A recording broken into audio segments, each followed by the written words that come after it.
Hi, Ellie here from the Dark Imp. Now today I'm going to show you how to play a very simple card game called Go Boom. This is one that my granny taught me, as a lot of them are, when I was really little. And it's great because it can be played with quite young children. I'd say 3-year-olds could play this. The only thing that 3-year-olds might struggle with is holding a hand of cards themselves. You can get these card holders that you can put the cards in, which splay the cards out. Or if you want to, you could what we used to do is we used to put them on a chair next to, slightly down from the table so that other players couldn't see them when we were too young to hold them ourselves. Okay, so in Go Boom, you start by dealing 7 cards to each player. Here we're set up for a 3-player game, and the rest of the deck goes in the middle face down, shuffled, and 1 card is turned face up. One player starts, they look at their cards, and they must play a card that follows the same number or the same suit as the one on the table. So, for example, I can play this spade. In fact, that's my only choice. If I had a 3 or if I had another spade, I could choose which card to play, but I'm going to play this one, and then it's this player's turn. So play proceeds clockwise. And look, this player can choose any of these 3 to play. They're going to choose this one, and play continues around. Now, okay, we'll play the ace, just keep going round, and at this point this player cannot play anything. They have no spades and they have no aces.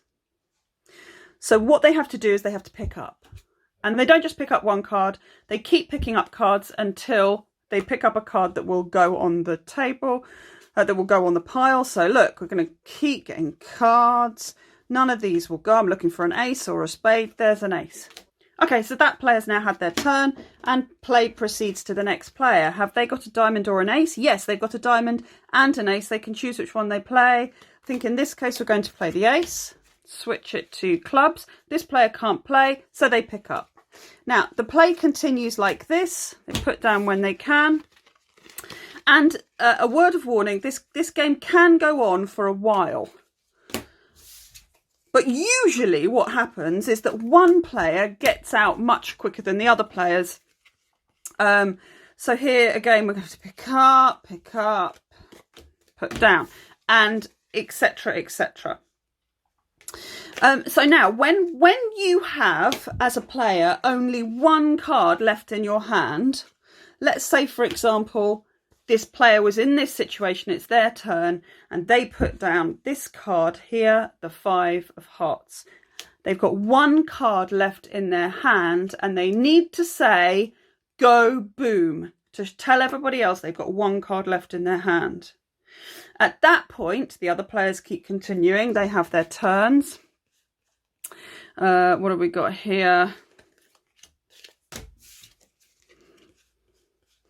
And maybe this one, and this player can't go, so they're going to pick up like normal. And if they get back down to 1 card, they're going to say go boom again. And when a player finally manages to get that last card out, they go boom. Now, obviously you can't go boom there because that doesn't work. If a player forgets to go boom when they've only got 1 card left, the other players can go, you didn't say go boom, and they have to pick up 3 cards, put them in their hands. The round finishes as soon as 1 player is out, and normally I don't bother counting at all, don't bother doing any kind of scoring here, because it is essentially, well, there are a few choices. You're choosing what cards to play. You might be keeping an eye on which suits other players are picking up. I mean, which suits other players can't play on. So you might have an idea of what other players have in their hand.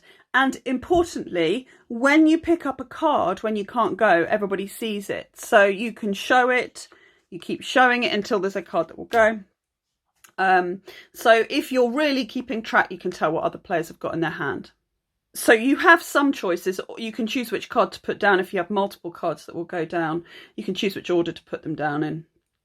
But generally, it's a game that is quite luck-based, quite random, and therefore I don't really bother scoring it. If you want to, you can score, but I would suggest that you give maybe 0 points to the person with the most cards, 1 point to the person with the second most cards, 2 points to the person who's gone out, for example, so that the scores stay relatively close. You certainly don't want to count up points on cards because people don't have much control over it. And it would actually feel quite mean as well to count up the number of cards you have in your hand to score it. That doesn't seem right. Best really just to play lots of rounds. Maybe you could just get a point if you win a round, and keep going that way. So it's a really good game to teach younger children about suits, about numbers, about following suits, holding cards, and it's just a pretty fun one for all the family. So that's Go Boom!